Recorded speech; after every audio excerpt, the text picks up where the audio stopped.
داهمتنا الكروب أغرقتنا العيوب فاكفنا همنا يا حبيب القلوب.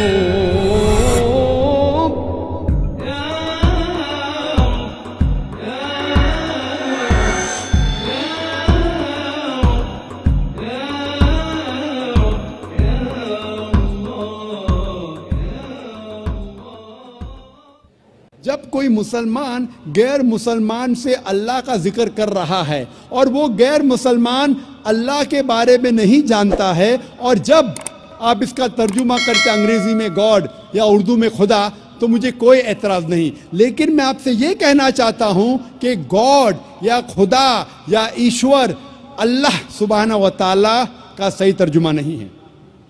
لیکن دعوتی میدان میں جب غیر مسلمان سے آپ بات کر رہے، جس طریقے سے میں آج تقریر میں خدا کہہ رہا ہوں، گاڈ کہہ رہا ہوں، تو دعوتی کام کے لیے چل جائیں گا، لیکن پھر بھی یاد دلانا چاہتا ہوں کہ یہ گاڈ، خدا، ایشور اللہ کا صحیح ترجمہ نہیں ہے۔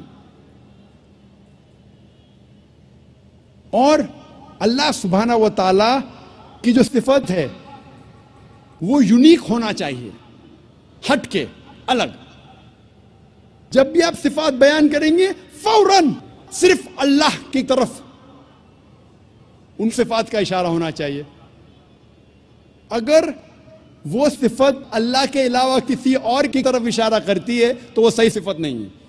مثال کے طور پہ آپ جانتے ہوں گے ایک انسان جس کا نام تھا نیل آرمسٹرانگ۔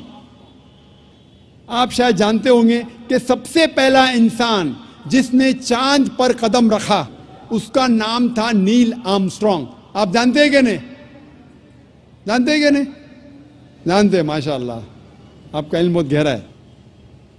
اگر میں کہوں گا کہ نیل آرمسٹرانگ ایک ایسٹروناٹ تھا، میں صفت تو صحیح ہے، لیکن جب میں اس صفت کو الٹا کروں گا، who was an astronaut، کون ایسٹروناٹ تھا؟ آپ ہزاروں انسان کا نام لے سکتے جو ایسٹروناٹ تھے، وہ ایک یونیک صفت نہیں ہے۔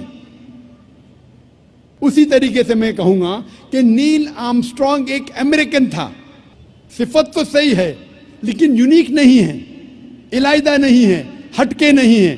اگر میں اس سینٹنس کو الٹا کروں گا، who was an American، American کون ہے؟ آپ لاکھوں نام دے سکتے ہیں جو امریکن ہیں، تو ایسی صفت دو جو صرف اس شخص کی طرف اشارہ کرے۔ مثال کے طور پہ میں کہوں گا Neil Armstrong was the first man who set foot on the moon. آپ جب اس جملے کو الٹا کرتے ہیں، who was the first man who set foot on the moon, سب سے پہلا انسان کون تھا جس نے چاند پہ قدم رکھا؟ جواب ہے نیل آرمسٹرانگ، ایک ہی جواب۔ تو ایسی صفت ہونا چاہیے جو جواب صرف ایک ہونا چاہیے۔ اسی طریقے سے جتنی بھی صفات اللہ کے ہے وہ صرف اللہ کی طرف رجوع ہونا چاہیے۔ اگر میں کہوں گا نعوذ باللہ کہ اللہ ایک بلڈنگ کو بنانے والا ہے، ٹھیک ہے، اللہ بلڈنگ کو بنا سکتا ہے، لیکن میں کہوں گا کون بلڈنگ کو بنا سکتا ہے؟ آپ ہزاروں بلڈر کا نام لیں گے بمبئی میں جو بلڈنگ بنا سکتے۔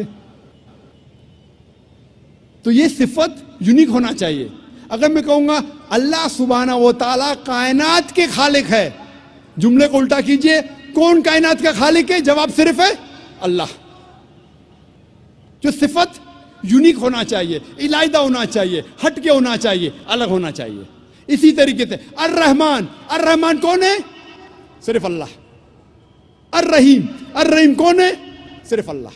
تو جتنی صفات اللہ کی ہے وہ یونیک ہونا چاہیے، علیحدہ ہونا چاہیے، ہٹ کے ہونا چاہیے، الگ ہونا چاہیے، یہ ضروری ہے۔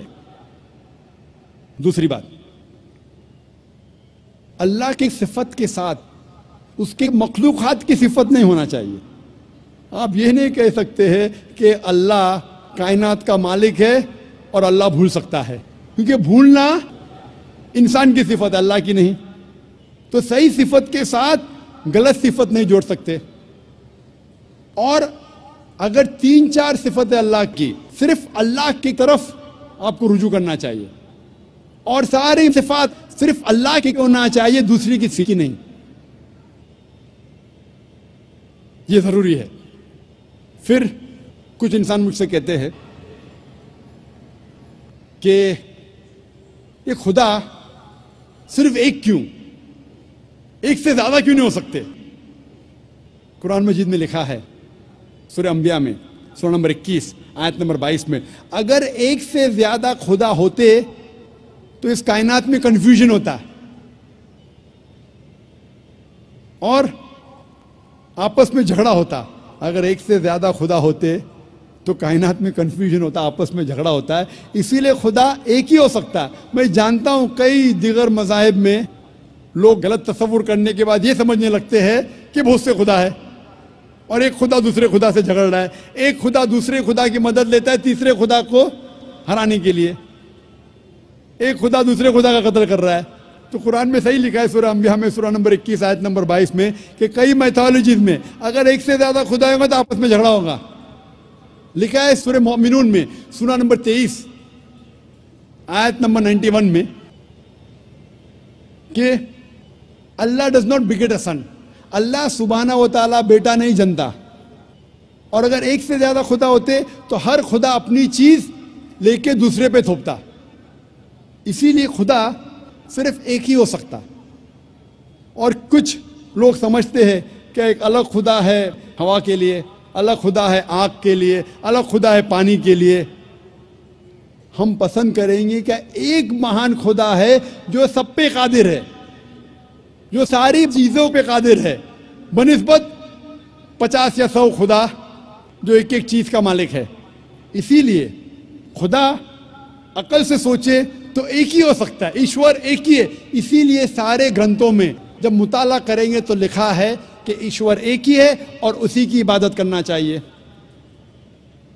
لیکن ہم دیکھتے ہیں جب اسلام کے علاوہ دوسرے مذہب کی کتابوں کا مطالعہ کرتے ہیں تو پتہ چلتا ہے کہ ایک خدا کے ماننے کے علاوہ اور کئی بار دوسری چیزیں بھی لکھی گئی ہے، کیونکہ قرآن مجید میں اللہ تعالیٰ فرماتے ہیں سورہ بقرہ میں سورہ نمبر 2 آیت نمبر 79 میں فَوَيْلٌ لِّلَّذِينَ يَكْتُبُونَ الْكِتَابَ بِأَيْدِيهِمْ ثُمَّ يَقُولُونَ هَٰذَا مِنْ عِندِ اللَّهِ لِيَشْتَرُوا بِهِ ثَمَنًا قَلِيلًا فَوَيْلٌ لَّهُم مِّمَّا كَتَبَتْ أَيْدِيهِمْ وَوَيْلٌ لَّهُم مِّمَّا يَكْسِبُونَ۔ لعنت ہے ان لوگوں پر جو اپنے ہاتھوں سے کتاب لکھتے ہیں اور کہتے ہیں کہ یہ اللہ کی طرف سے ہے۔ لعنت ہے ان لوگوں کے ہاتھوں پر اور لعنت ہے وہ پیسوں پہ جو وہ کماتے ہیں۔ تو قرآن میں لکھا ہے کہ کئی انسان اپنے ہاتھوں سے کتاب لکھتے ہیں اور کہتے ہیں کہ یہ خدا کی طرف سے ہے۔ اسی لیے قرآن کے علاوہ جتنی بھی کتابیں پہلے آئے اس میں ملاوٹ ہو چکی ہے۔ قرآن ایک واحد کتاب ہے۔ اللہ تعالیٰ فرماتے سورہ ہجر میں سورہ نمبر 15 آیت نمبر 9 میں کہ میں نے قرآن کو نازل کیا ہوں اور میں اس کی حفاظت کروں گا۔ تو قرآن کے علاوہ جتنے بھی پہلے گرنتھ آئے، جتنی بھی پہلے کتابیں آئے، ان میں ملاوٹ ہو چکی ہے، ان میں مکسچر ہے، انسانوں نے ان میں ملاوٹ کی۔ اور سارے مذہب کے ودوان، چاہے عیسائی ودوان ہو، ہندو ودوان ہو، یہودی ودوان ہو یا دیگر مذہب کے ودوان ہو، وہ کہتے ہیں کہ ان کی کتابوں میں ملاوٹ ہو چکی ہے قرآن کے علاوہ۔ اور اسلام کے کرٹک ولیم مور جو اسلام کے خلاف ہے، پھر بھی وہ لکھتے ہیں ایک واحد مذہبی کتاب جو 1200 سال تک کے بنا ملاوٹ کے ہے وہ ہے قرآن۔ یہ اس نے کہا تھا 200 سال پہلے۔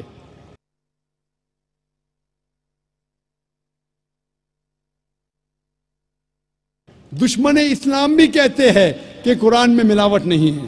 اسی لیے ایک ایشور کے علاوہ کبھی کبھی آپ ان کتابوں میں یہ بھی پائیں گے ملاوٹ، لیکن ان ملاوٹ کے باوجود اللہ سبحانہ و تعالیٰ نے سارے مذہبوں کے گرنتھ میں، سارے مذہبوں کی کتاب میں وحدانیت کو محفوظ رکھا ہے، خدا ایک ہے محفوظ رکھا ہے ملاوٹ کے باوجود۔ سارے مذہب کی کتاب آپ پڑھیں گے، عیسائی ہو یہود مذہب ہو، سکھزم ہو، پارسیزم ہو، ہندو مذہب ہو، سارے مذہب کی کتابوں میں وحدانیت اب تک الحمدللہ ثم الحمدللہ محفوظ ہے۔ تو جو بھی انسان خدا میں مانتا ہے اسے ماننا پڑے گا خدا ایک ہے، اس کا کوئی عکس نہیں ہے، اور صرف اس خدا کی عبادت کرنا چاہیے اور اس کے ساتھ کسی اور کو شریک نہیں کرنا چاہیے۔